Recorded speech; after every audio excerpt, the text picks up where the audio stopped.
Muchas bendiciones, queridos estudiantes, queridos hermanos y amigos que están tomando este curso de los profetas menores. Les doy la bienvenida a cada uno de ustedes a este curso.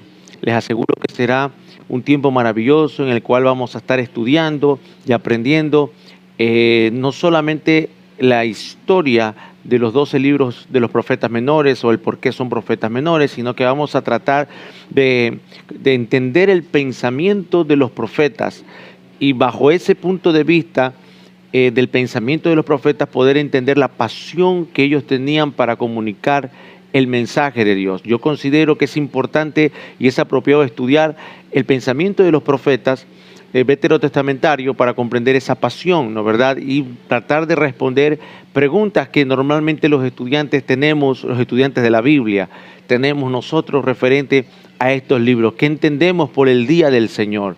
¿A qué se referían los profetas con el día del juicio del Señor o el día del juicio de Dios a las naciones? ¿Qué significa el libro de Jonás, por ejemplo? ¿Qué significado tiene el por qué Amós, el profeta, no quería ser identificado como un profeta ni hijo de profeta? ¿Qué diferencia hay entre profecía y oráculo, entre un profeta y un apocaliptista? Todas estas preguntas las vamos a ir desenrollando, desarrollando, comprendiendo a lo largo del transcurso de este curso, a lo largo del transcurso de este tiempo en el cual será un seminario intensivo, panorámico, donde vamos a tener la oportunidad de escudriñar y entender mejor estos profetas, si se puede decir, ¿verdad? Este contenido literario. El libro de Habacuc dice, el profeta Habacuc dijo que el conocimiento de la gloria de Jehová se iba a aumentar o iba a cubrir la tierra como las aguas cubren la mar. Y por eso es importante nosotros tener este conocimiento. Así que, queridos estudiantes, esta es la clase número 1. Y en esta unidad vamos a hablar acerca de la introducción a los profetas menores. Usted a lo largo de esta semana o el recorrido de esta enseñanza vamos a desarrollar el marco histórico que se desarrolló en el ministerio de los profetas menores y el propósito de su asignación como mensajeros de Dios y enviados a una difícil tarea. Y según los problemas que les tocó afrontar a cada uno de ellos. Lo primero que nosotros tenemos que ponernos es en tiempo y espacio. Si nosotros tomamos un libro profético, cualquier libro profético, o mejor dicho, cualquier libro de la Biblia, y no se ubica usted primeramente en tiempo y espacio, es decir, en el tiempo en el que fue escrito el libro, a qué público fue escrito el libro, no vamos a llegar a capturar el mensaje que Dios tiene a través del libro. Recordemos que Dios habla de muchas maneras, pero usó un medio, el medio humano. El mensaje de Dios llegó a la tierra por medios humanos. Pero ¿cómo saber que Dios habla? ¿En qué idioma habla el Señor? Es un idioma celestial.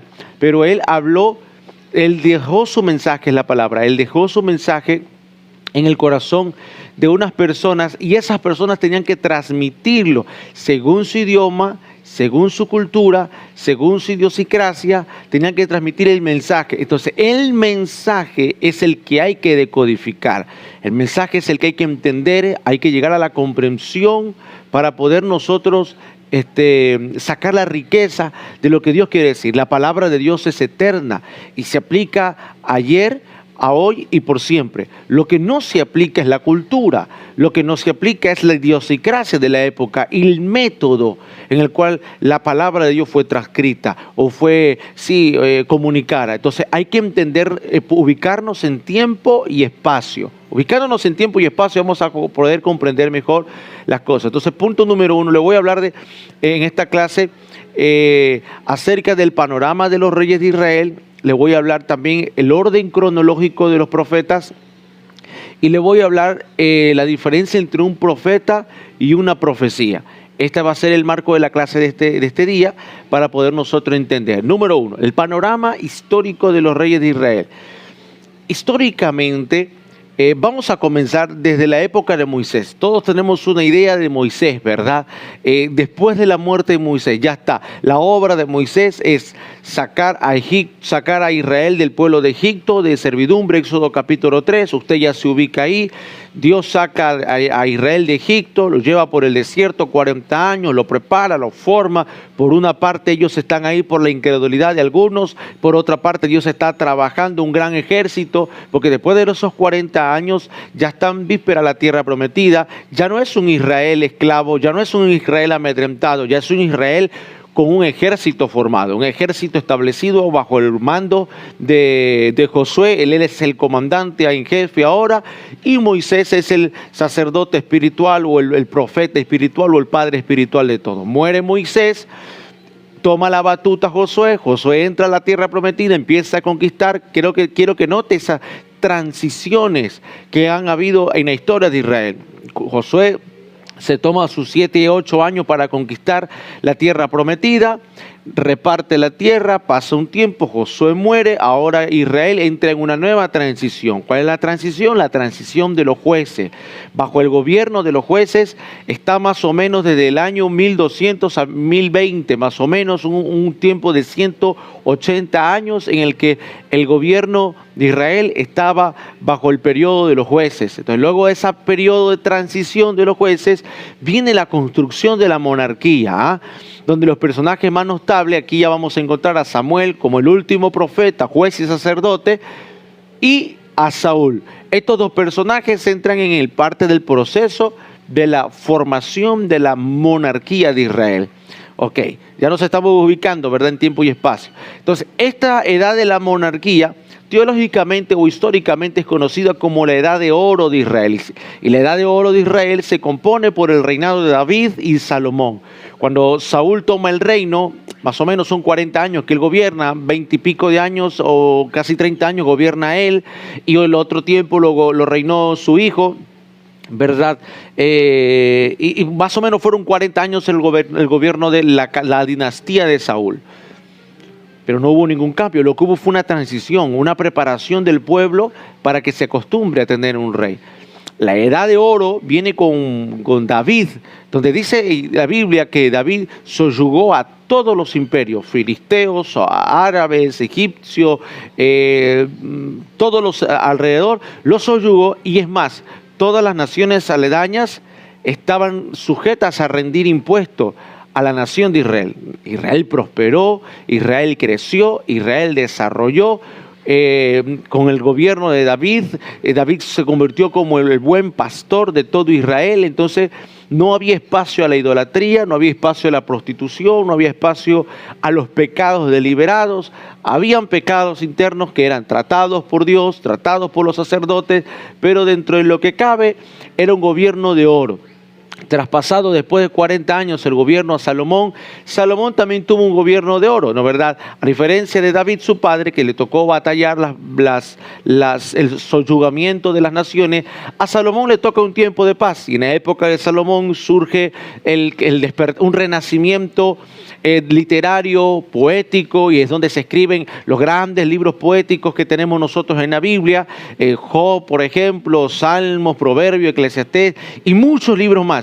Unos canonizados y otros que no son canonizados, unos de la literatura rica en literatura hebrea, judía, ¿no verdad?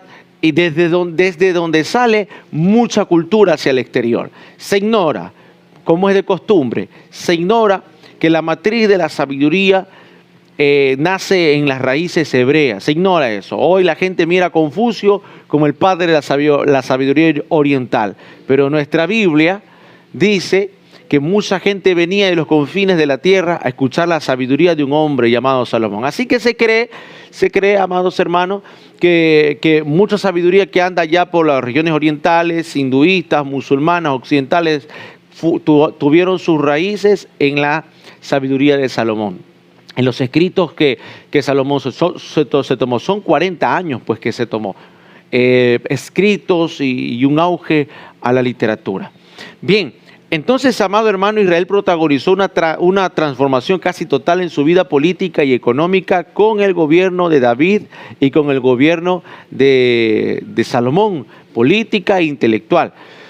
Las tribus que antes carecían de cohesión se integraron bajo una monarquía fuerte que fue el modelo durante casi 4 siglos, 400 años. Esa fue sin duda la edad de oro de Israel. Tras la muerte de Salomón, aquí es donde vamos a entrar en tiempo y espacio, tras la muerte de Salomón, asciende a su trono su hijo llamado Roboam. En esta transición emergieron sentimientos latentes de opresión. Recuerde que en la historia de Israel siempre hubo un problema con la casa de Benjamín, que es la casa de Saúl, con la casa de Judá. Siempre hubieron resentimientos entre la familia de Saúl y entre las 10 tribus restantes, con las 2 tribus que se unieron, que Judá y Simeón, que se unieron para respaldar el gobierno guiado por Dios. Pero siempre hubo un problema, pero nunca hubo una sublevación mayor. La gran sublevación que hubo en el tiempo de David fue producida por sus propios hijos. Adonías, que quiere usurpar el trono, el otro es Absalón, que quiere también dividir el reino. Pero después, dentro de todo, no ocurrió cosa mayor. Eran problemas internos, problemas familiares, pero no un problema de tribus. En este caso en que Salomón muere y Roboam toma el trono, es que surgen los sentimientos negativos encontrados. Aquí, quien fomenta este resentimiento es un joven efrateo, muy capaz, llamado Jeroboam, hijo de Nabat, al que Salomón había nombrado supervisor de las cuadrillas bajo el trabajo de las tribus del norte. Durante la construcción de esas ciertas fortificaciones de Jerusalén, donde lo habían mandado Salomón a Jeroboam, toma cierto nombre y cierta fama política, si se puede decir, toma ahí. De una humilde cuna, de una madre viuda, Jeroboam se había resentido por las severas medidas de Salomón. Cuando el profeta Ahías, un viejo profeta, indignado por las prácticas religiosas que habían corrompido la corte producida por Salomón, recuerde que al último de Salomón, ya cuando él estaba viejo, dice que sus mujeres hicieron corromper su corazón y provocaron que apostatara, y entró la apostasía de la idolatría, generando altares a los dioses de las mujeres que él tenía. Entonces el profeta Ahías, indignado, profetiza contra la corrupción de la corte y profetiza a Jeroboam. Se lo encuentra de camino y le dice que él va a conducir un nuevo reino de las 10 tribus del norte en la independencia. Así que, pero le dice que si él se alinea con Dios y se sigue los caminos del rey David, Dios lo iba a prosperar y le iba a hacer una dinastía perpetua. Pero él no, aprovechó tiempo y ocasión para rebelarse, y Jeroboam evidentemente sale huyendo una vez que Salomón se entera a Egipto para eludir la ira de Salomón. Ahora vamos a ver, Primera de Reyes capítulo 12, versículo 1 al 4, vamos a leer Primera de Reyes capítulo 12, el versículo 1, vamos a leer un poco para entrar en materia.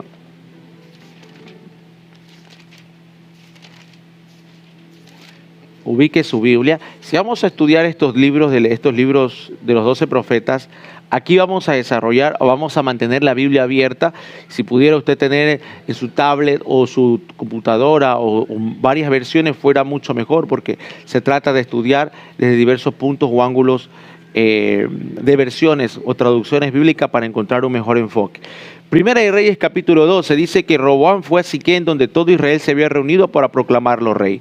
Cuando Jeroboam, hijo de Nabat, se enteró de esto, regresó a Egipto, donde había huido para escapar del rey Salomón. Entonces los líderes de Israel mandaron a llamar a Jeroboam, y él junto con toda la asamblea de Israel fueron a hablar con Roboam. Su padre fue un amo muy duro, le dijeron. Alivie los trabajos tan pesados y los impuestos tan altos que su padre impuso sobre nosotros. Entonces seremos sus leales súbditos. Aquí está presentando el pueblo una querella, una queja. Se están quejando de que los impuestos son muy altos y quieren una reforma. Roboam le respondió: denme 3 días para pensarlo, luego regresen y les daré una respuesta. Entonces el pueblo se retiró. Después el rey Roboam consultó los asuntos con los ancianos que habían sido consejeros de su padre Salomón. ¿Qué me aconsejan ustedes?, le preguntó. ¿Cómo debo de responder a este pueblo? Los consejeros ancianos contestaron: si hoy se pone al servicio de este pueblo y les da una respuesta favorable, ellos siempre serán sus leales súbditos. Sin embargo, Roboam rechazó el consejo de los ancianos y en cambio, la opinión de los jóvenes que habían sido criados con él y ahora eran sus consejeros. ¿Qué me aconsejan ustedes?, les preguntó. ¿Cómo debo responder a esta gente que me pide que alivie las cargas que le impuso mi padre? Los jóvenes contestaron: así debería responder a estos que se quejan de todo y que quieren una carga más liviana. Mi dedo meñique es más grueso que la cintura de mi padre. Es cierto que mi padre impuso cargas pesadas, pero yo haré aún más pesadas.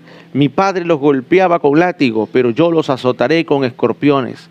3 días después, Jeroboam y toda la gente regresaron para conocer la decisión de Roboam, tal como el rey había ordenado.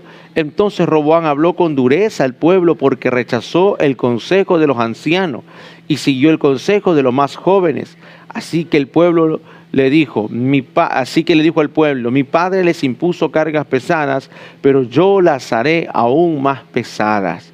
Mi padre los golpeaba con látigos, pero yo los azotaré con escorpiones. Por tanto, el rey no prestó atención al pueblo. Este giro en la historia ocurrió por voluntad del Señor, porque cumplía el mensaje que el Señor le había dado a Jeroboam, hijo de Nabat, por medio del profeta Ahías en Silo. Cuando todos los israelitas se dieron cuenta de que el rey no iba a hacerles caso, respondieron: abajo la dinastía de David. No nos interesa para nada el hijo de Isaí. Regresa a tu casa, Israel, y tú, David, cuida tu propia casa. Entonces el pueblo de Israel regresó a casa, pero Roboam siguió gobernando a los israelitas que vivían en las ciudades de Judá. Luego el rey Roboam envió a Adonirán, quien estaba a cargo del trabajo forzado, a restaurar el orden, pero el pueblo de Israel lo apedreó a muerte. Cuando el rey Roboam se enteró, enseguida subió a su carro de guerra y huyó a Jerusalén. Hasta el día de hoy, las tribus del norte se han negado a ser gobernadas por un descendiente de David. Cuando los israelitas supieron que Jeroboam había regresado de Egipto, convocaron una asamblea y lo nombraron rey de todo Israel. Así que solo la tribu de Judá permaneció fiel a la familia de David. Cuando Roboam llegó a Jerusalén, movilizó a los hombres de Judá y a las tribus de Benjamín, 180,000 guerreros selectos, para pelear contra los hombres de Israel y recuperar el reino.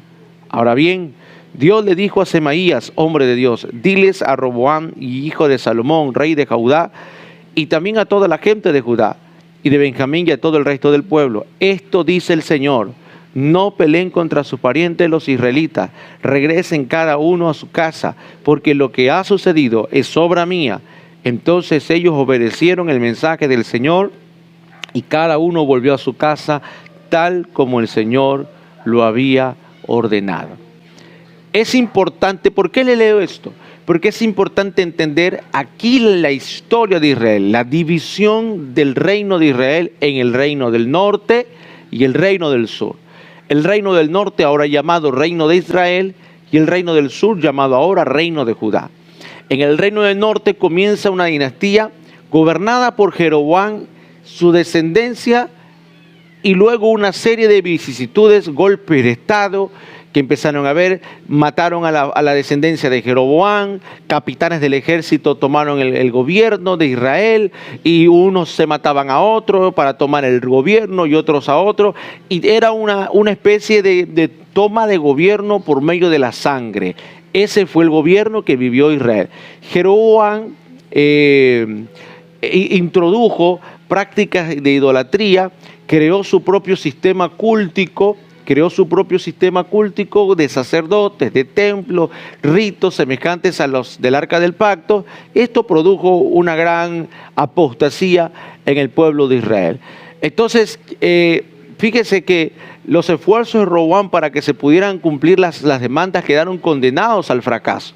Cuando el capataz Adorán fue asesinado, al que él mandó, según los escritos sagrados, la intervención profética impidió que las tropas marcharan hacia el norte y se formara una guerra entre ellos. Así que solo Judá se mantuvo leal, y la lealtad de Benjamín estaba dividida. Una proximidad estaba en Jerusalén, que era, era importante que Roboam mantuviese a esa tribu en firme control.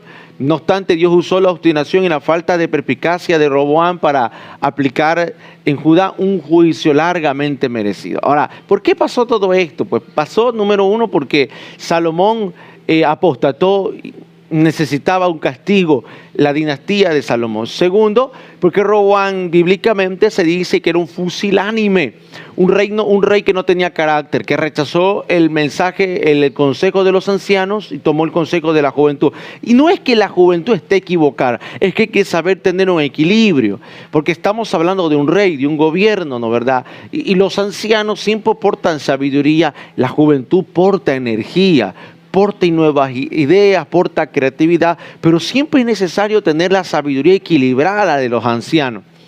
Así que el reino del norte comenzaría su división, la división del reino del norte comenzaría su reino en el año 928 a.C., antes de la caída de Samaria, en 722 a.C. Más o menos son 206 años de imperio como reino del norte o reino dividido.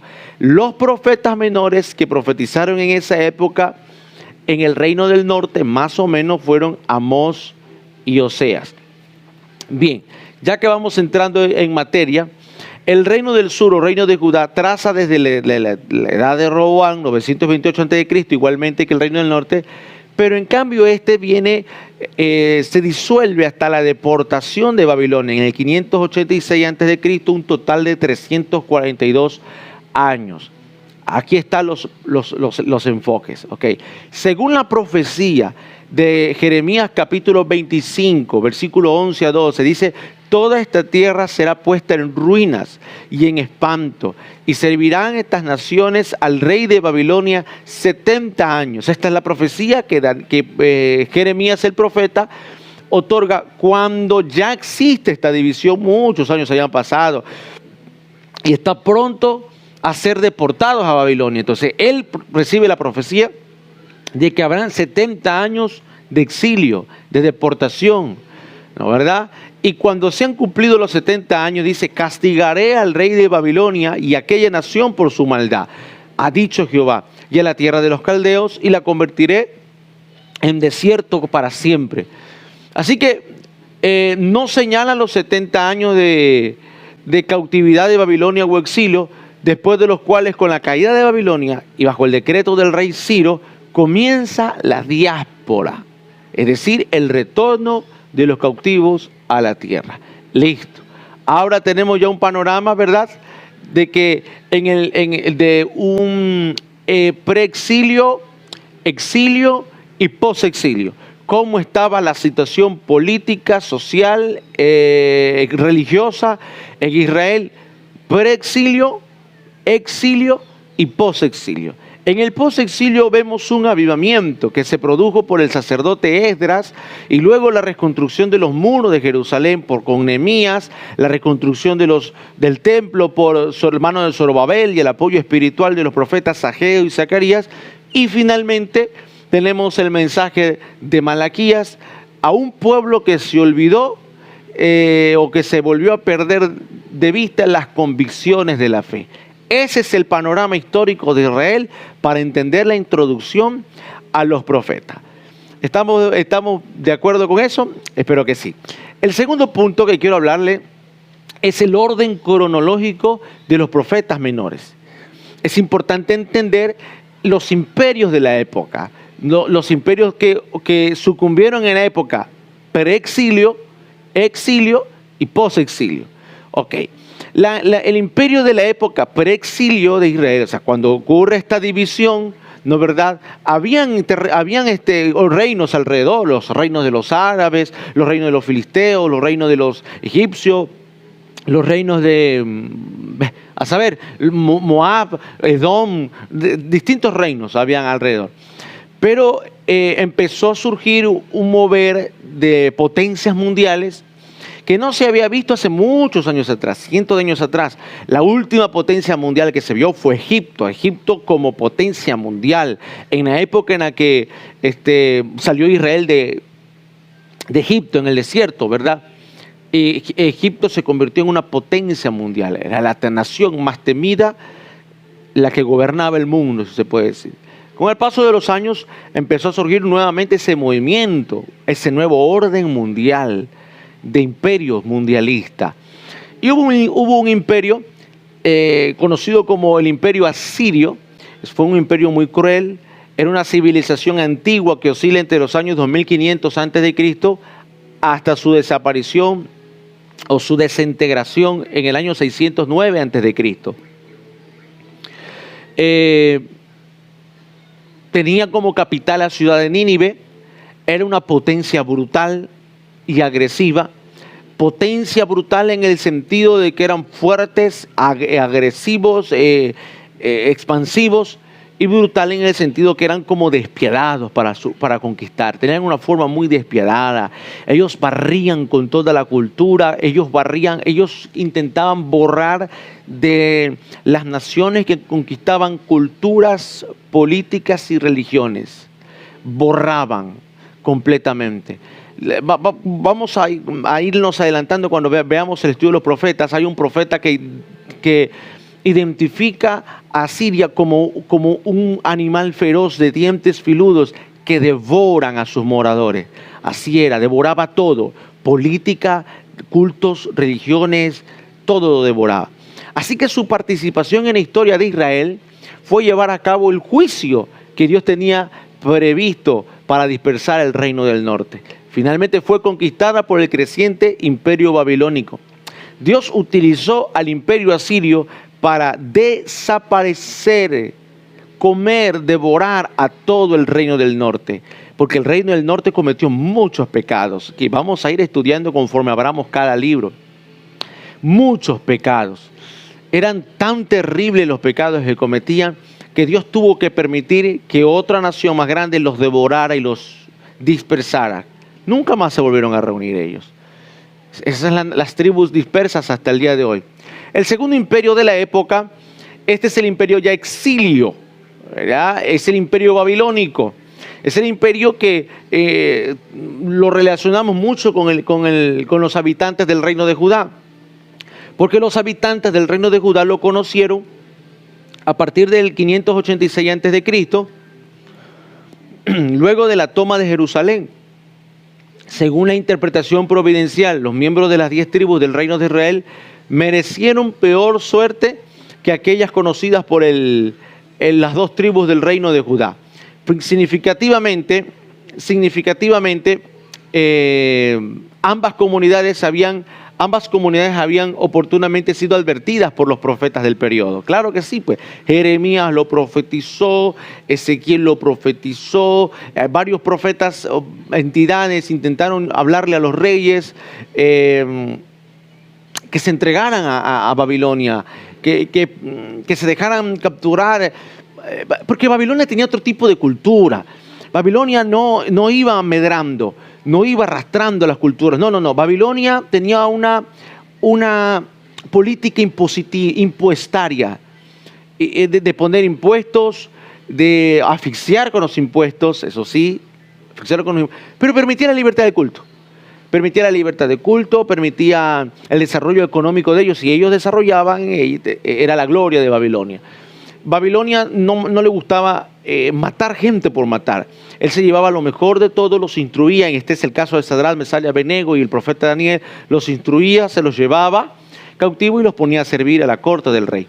Los ponía a servir en lugares estratégicos. Babilonia tiene una mentalidad de estrategia. Babilonia tiene una mentalidad de tomar a los hijos del reino, llevárselos, darles posiciones, alimentarlos y hacerlos que sirvan en pro del reino de Babilonia. Pero Babilonia también hizo muchas cosas malas como la adoración impositiva, ¿no verdad? La esclavitud, ¿no verdad? También, y la destrucción total, porque lamentablemente Jerusalén se rebeló. Y Babilonia tuvo que también destruir y quemar Jerusalén, quemarlo todo. Y luego tenemos al imperio medo-persa. El imperio medo-persa es el que se convierte en una potencia importante del cercano oriente en el 612 a.C. cuando colaboró con Babilonia en la destrucción del imperio asirio. Hasta ahí ya era un sector importante, pero para el cercano oriente. Sin embargo, según fuentes contemporáneas, textos babilónicos datados de 553 a.C. a 550 a.C., los medos fueron conquistados por el rey Asham, creo que es Ansham. Fueron conquistados por el rey Ansham. Ciro, lo cual también es mencionado en las fuentes griegas posteriores, Ciro extendió el imperio medo-persa. Entendió desde el Mediterráneo con la conquista de Lidia hasta el Asia Central, asegurando su poder. Y ahí se volvió contra Babilonia. Las fuentes históricas datan que la conquista de Babilonia en las manos de los persas están por el año 539 a.C. ¿Qué hace el imperio medo-persa? Pues este es un imperio mucho más tolerante. Su política era la tolerancia y su política era el respeto a las culturas, el respeto a la vida y el respeto a las religiones de todos los pueblos. Por eso es que cuando viene Ciro, manda a su gobernador Darío, es Ciro el que ejecuta el decreto de que los judíos podían irse nuevamente a su tierra. A él le parece una cosa aberrante despojar a la gente de su cultura y de sus religiones y de sus tradiciones y costumbres. Así que los envía a su tierra y aún otorga recursos para la reconstrucción de la ciudad, ¿no verdad? Es ahí donde tú llegas, trazas la línea hasta el libro de Nehemías y encuentras al rey medo-persa Artajerjes, ¿no verdad? Que también le otorga recursos a Nehemías para seguir la reconstrucción del templo, de los muros, de Jerusalén. Y en fin, entonces estos son los tres imperios más importantes de entre el preexilio, el exilio y el posexilio. Vamos a ver a los profetas menores según el orden cronológico. En el preexilio vamos a tener que es el siglo 8 antes de Cristo.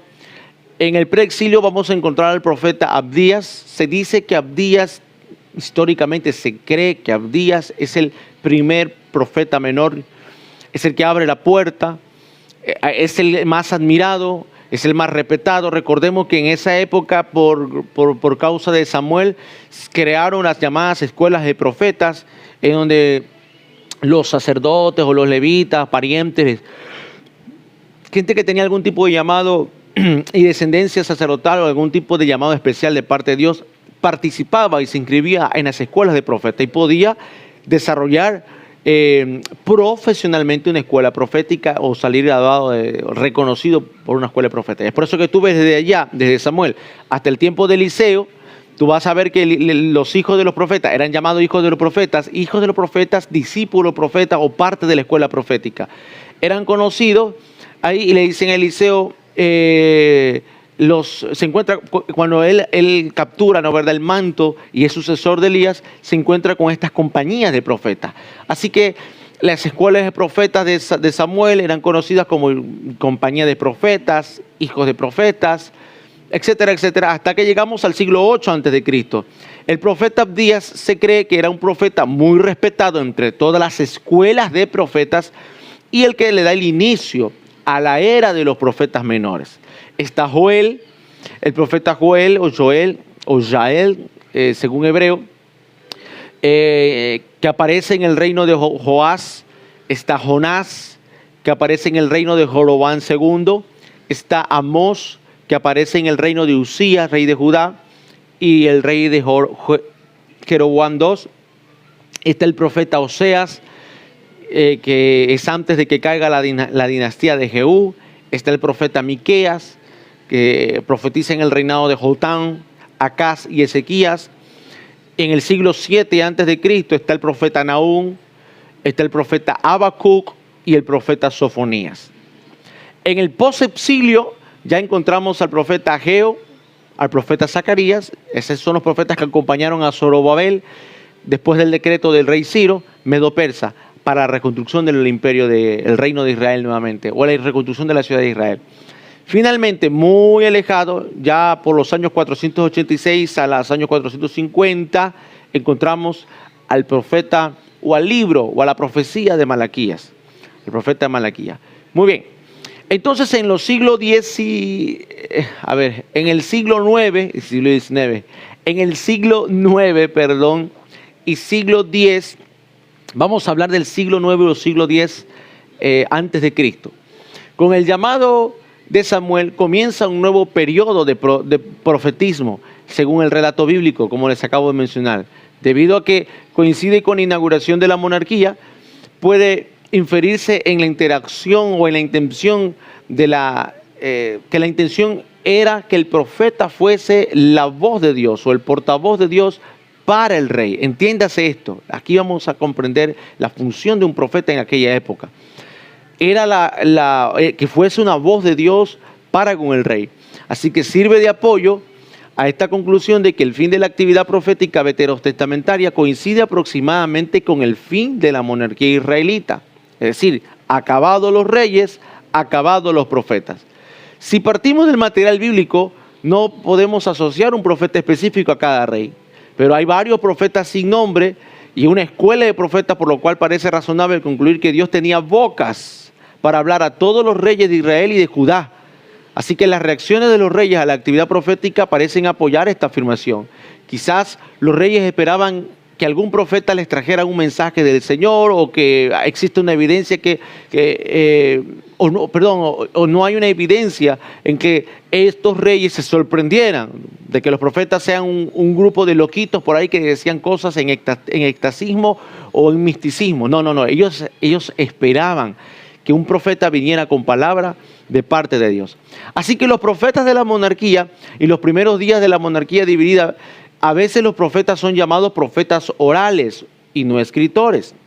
A esto se refiere a que la Biblia no tiene libros que sean productos propios de los profetas individuales de ese periodo, como por ejemplo las profecías que daba Elías.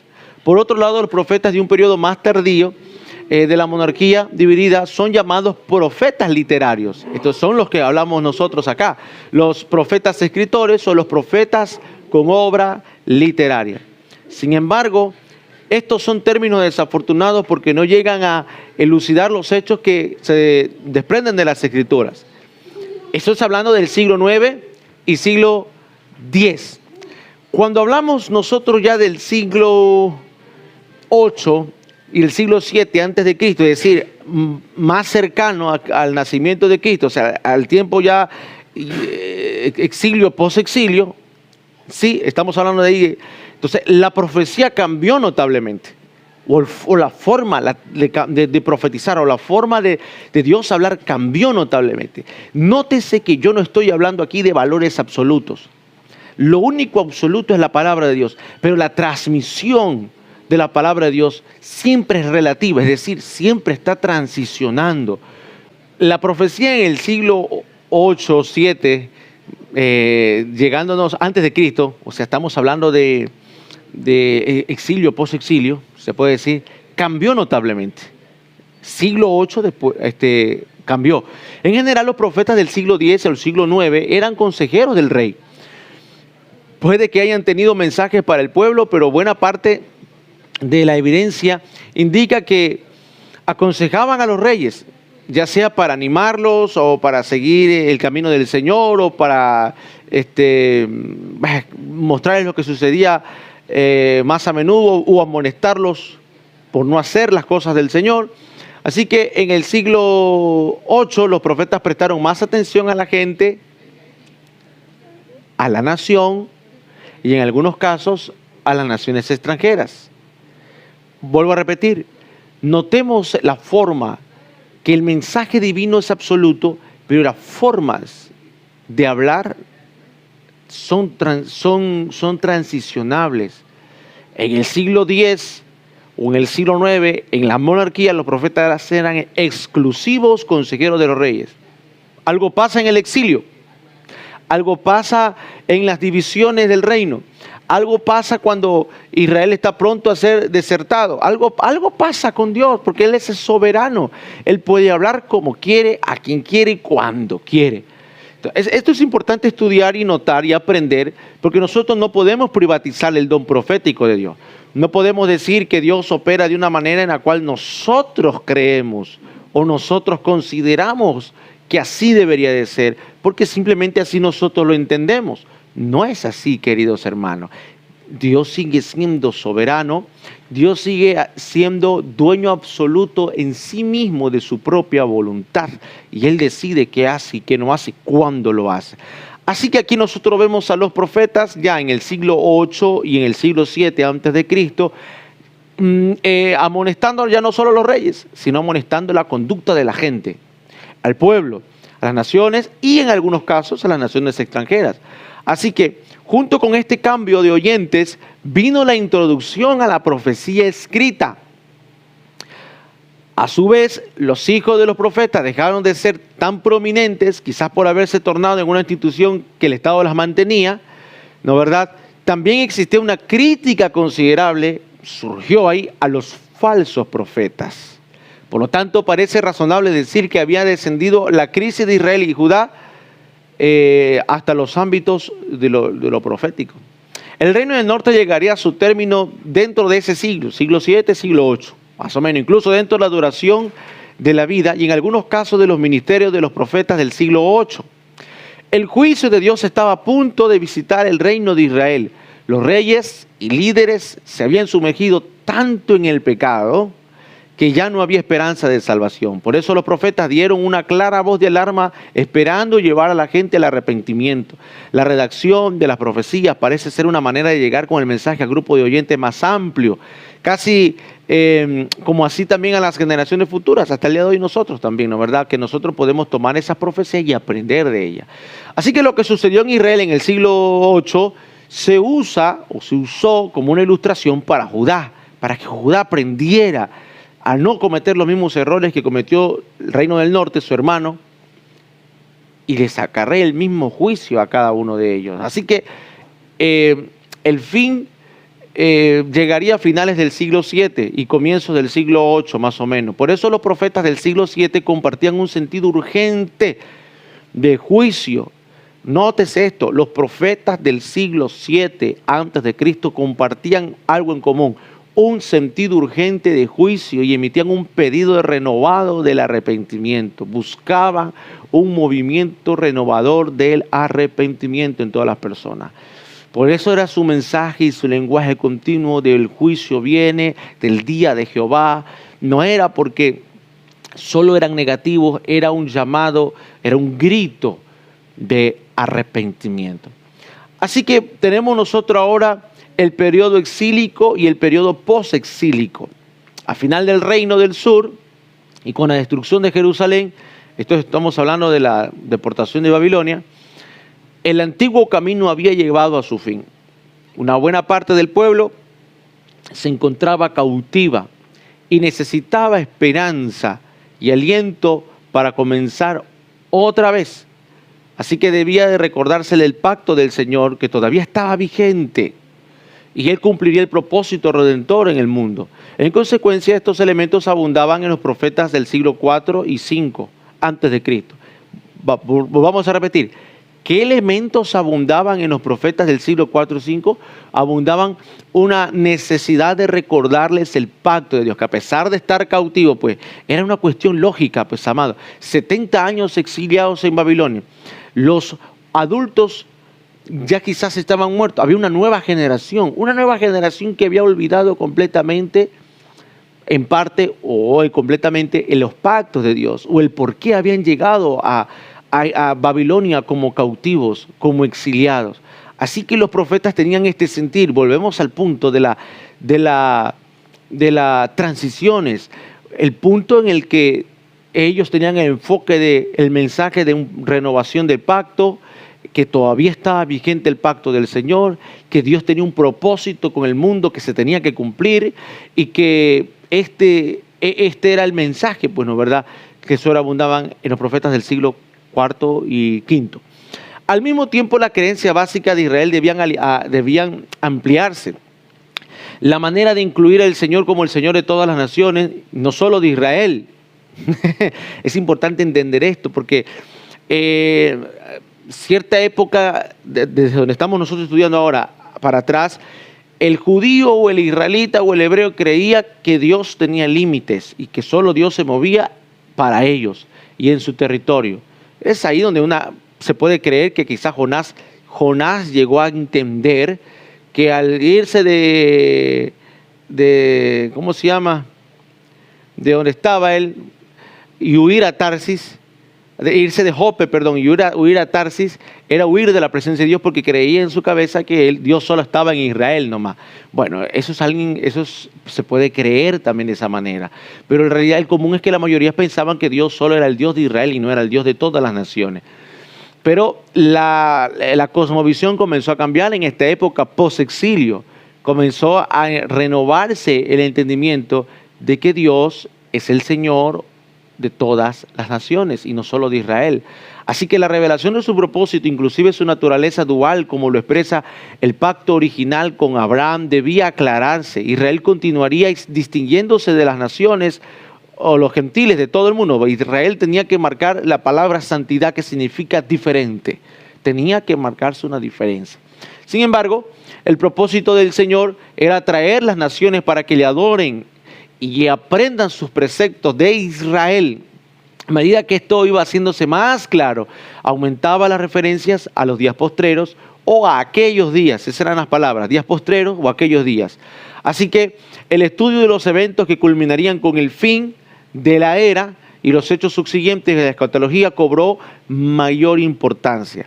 O sea, la escatología no tenía que ver mucho con un llamado fin del mundo, sino fin de las cosas pasadas para que vengan las cosas postreras, ¿verdad? Y esto era que Israel se colocara como luz del mundo, punta de lanza, y que todas las naciones sean alumbradas con la luz que iba a brillar de Israel.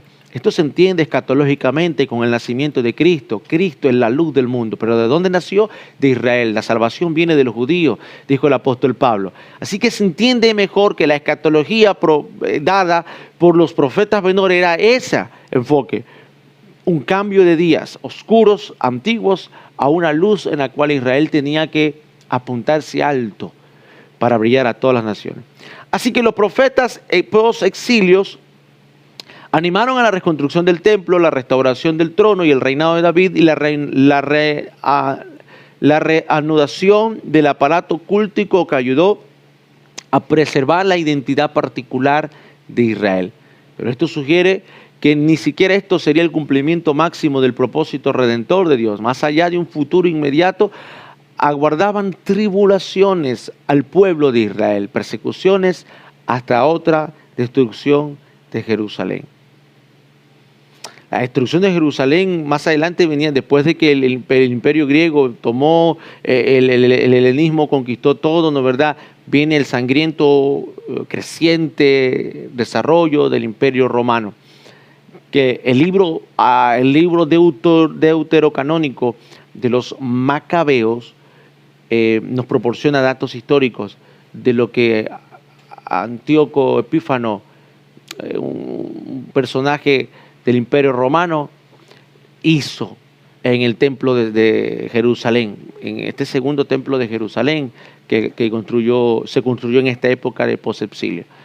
Así que este templo no era nada en comparación con la gloria del anterior, la nación. El templo construido por Zorobabel solo era una migaja tolerada e insignificante como parte del gran imperio, del imperio medo-persa, pues no veo que permitió que se construyera este templo. Así que estos no eran los días postreros que habían sido predichos por los profetas. En consecuencia, se acentuaban las bendiciones para el futuro. Se introdujeron elementos apocalípticos que afirmaban que Dios mismo intervendría para destruir a los enemigos de Israel y establecer su propio rey en Sion. Pues se cumplió, se estableció su rey en Sion, que es Jesucristo, pero no como lo entendieron ellos, de un rey que venía en un caballo blanco, sino un rey que venía en un pollino montado para gobernar, no reinos físicos, sino reinos espirituales, desde el corazón hacia afuera, desde el corazón de Israel hacia el corazón de todas las naciones. Así que habría un tiempo de juicio, esto esperaban los profetas, un tiempo de juicio que serviría como fuego purificador para Israel. Luego vendría un tiempo de justicia y de paz. Con esa tónica, los profetas guardaron silencio. Es aquí donde viene la época del silencio de los profetas. ¿Ok? Para terminar, es importante entender nosotros el rol del profeta y de la profecía. En el Antiguo Testamento, el uso del término profeta es relativamente frecuente y en ciertos tipos de escritos se llama profecía. En el uso popular, es decir, en el uso mundano de todas las naciones, un profeta es alguien que predice un futuro, predice el futuro. Y profecía significa predicciones, oráculos sobre lo porvenir. Esto es en el lenguaje popular. Sin embargo, estas definiciones populares no son apropiadas en términos bíblicos. Es importante entender el significado bíblico de estos dos conceptos, profeta y profecía. Profeta. ¿Qué es un profeta? En el vocablo griego, profeta viene de la palabra profetes, que significa básicamente alguien que habla en nombre de un Dios e interpreta su voluntad a los hombres. Consta de dos elementos, el segundo de los cuales significa hablar. El primero significa tanto antes, hacia adelante, como de antemano. Por lo tanto, pues la palabra puede significar uno que habla en nombre de o proclama en nombre de, como hablar de antemano o predecir. Entonces muchos autores sostienen que el profeta es alguien que proclama, es un proclamador, en vez de alguien que predice. El lenguaje popular, llámese hinduismo, musulmanismo, oriental, lo que sea, identifica a un profeta como un adivino que predice cosas. Pero el lenguaje bíblico no es alguien que predice cosas, es alguien que proclama de antemano. Alguien que proclama, esa es la palabra, alguien que proclama, punto. Un proclamador. Ese es un profeta. Eso tiene que entenderse. Pero también es alguien que puede predecir, pero no está atado solo a predecir, sino a proclamar, pero también puede predecir. Ahora, como estamos en el término bíblico, vamos a ver el término hebreo, porque el término hebreo, en el término hebreo, que el griego intenta traducir es navi, o sea, la palabra profeta como proclamador. En griego un proclamador es un navi, y la derivación y el significado básico se han debatido extensamente, en parte debido a la formación y el significado de la palabra griega y no tanto por la voz hebrea, ¿no verdad? Actualmente parece estar bien establecido en la raíz NV, que significa llamar. Aquí entendamos nosotros eso, que la morfología apoya el sentido de que uno es llamado. Entonces el profeta, como conclusión, es alguien que es llamado por Dios. Y como vemos en el Antiguo Testamento, es llamado para hablar en nombre de Dios. Como función, aplica la palabra en griego, profeta, que es proclamador, como función, como un proclamador como la palabra que predice, pero eso es como función, pero como esencia es alguien llamado para hablar en nombre de Dios, llamado para hablar por Dios. En consecuencia, el término en griego describe acertadamente al profeta, si bien no traduce, lo traduce precisamente el hebreo. Entonces, ¿cuáles son las características del profeta en la época en la que estamos estudiando? ¿No verdad? La característica número uno es una conducta extática, es decir, que en el Antiguo Testamento relata que en algunas ocasiones el éxtasis repentino, de repente venía así, poseía a las personas y estaban por minutos, horas, como el éxtasis que tuvo Pedro en Jope, en la casa de Simón el curtidor, y vio el cielo abierto. Es una actitud extática, de éxtasis, de quedar mirando el cielo abierto. Le solía pasar al profeta Eliseo, que observaba al ejército de del Señor rodeando el monte de Carmelo. Solía pasarle a los profetas cuando miraban a alguien y de repente recibían la palabra de Dios. Así que una forma característica del profeta era una conducta extática. De repente quedaban así como en trance. Otra característica era el llamado, ¿no, verdad? El profeta bíblico estaba seguro de que Dios no solo le había hablado, sino que también le había llamado para comunicar su mensaje. Era una convicción interna que él tenía. Y tercero está el carácter. Pedro se refiere refiriéndose a la profecía, dice que los hombres fueron movidos por Dios, fueron movidos por el Espíritu Santo para hablar acerca o de parte de Dios. Este era su carácter. Nunca improvisaban, sino que hablaban cuando eran movidos por el Espíritu Santo. Así que esta es la parte del profeta. Ahora vamos a ver la parte de la profecía. En general encontramos dos enfoques simplistas de la profecía. Uno subraya el elemento predictivo y el otro el mensaje aplicado a la situación contemporánea, es decir, el elemento predictivo y el mensaje aplicativo o ilustrativo.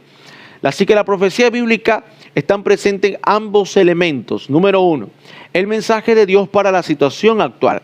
Si uno toma versículos aislados de los profetas y los une de modo en el que obtiene profecías que prueban la veracidad de la Biblia o a Jesucristo en la profecía, se crea una impresión que la profecía es la historia escrita con anticipación a los hechos.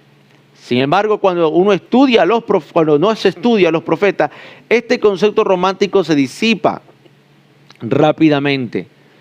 Para encontrar es necesario escarbar capítulo tras capítulo, sin ninguna relación con el futuro, para encontrar un solo versículo o una parte de algún versículo que sea de este tipo de profecía. Todo esto es profecía en sentido bíblico. Es un mensaje de Dios para su pueblo, para el rey que lo gobierna en su lugar. Es un mensaje de juicio para el pueblo de Dios que necesita una corrección constante. A la vez, es un mensaje de esperanza porque el Señor, el Todopoderoso, no ha faltado a su pacto y cumplirá su propósito redentor. Segundo, el mensaje de Dios es para el futuro. Dios nunca se preocupa del presente solo por consideración al presente. Desde la creación ha estado desarrollando su propósito para la humanidad y nunca olvida ni a dónde va ni lo que está haciendo. O sea, Dios es el dueño de la orquesta y Él sabe todo lo que está haciendo. Así que a los profetas se les confía este propósito. Por lo tanto, la profecía no es solamente el mensaje para una situación presente, sino también que la intención primordial es demostrar cómo la situación entra en su propósito o en su plan redentor. Cómo Dios lo va a usar para juzgar, refinar o animar a su pueblo. Así que la profecía es el mensaje de Dios para el presente, visto en el contexto de su propósito redentor en curso. Así que ya que el propósito redentor de Dios culmina en Jesucristo y toda profecía debe de alguna manera señalar a Cristo, en este sentido se cumple la profecía, o mejor dicho, la profecía se cumple en Él.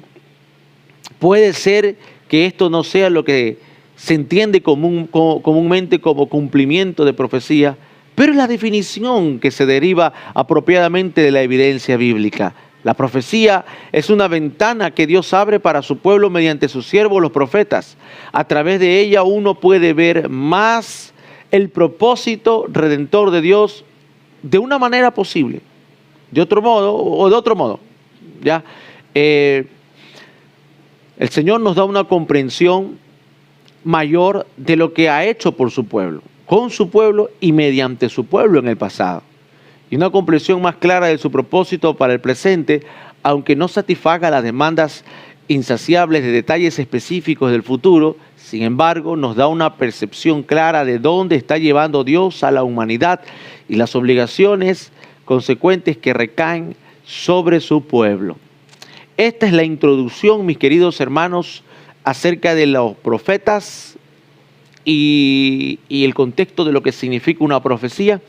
Yo le invito a volver a ver el video para que usted pueda escarbar y entender mejor, ya que lo escuchó ahora de forma general y panorámica, luego lo vuelva a escuchar de forma específica y sea de mucha bendición para su vida, ¿no verdad? Quisiera que usted para la siguiente semana, la siguiente clase, venga estudiando acerca de, bueno, haga una lectura comprensiva de los 12 libros de la Biblia, de los 12 libros de los profetas menores. Esa es la tarea, una lectura comprensiva de los 12 profetas menores.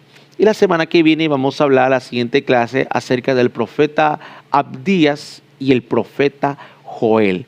¿Qué Dios nos quiere decir? Vamos a verlos desde un punto de vista histórico, teológico e ilustrativo y aplicativo. Muchas bendiciones.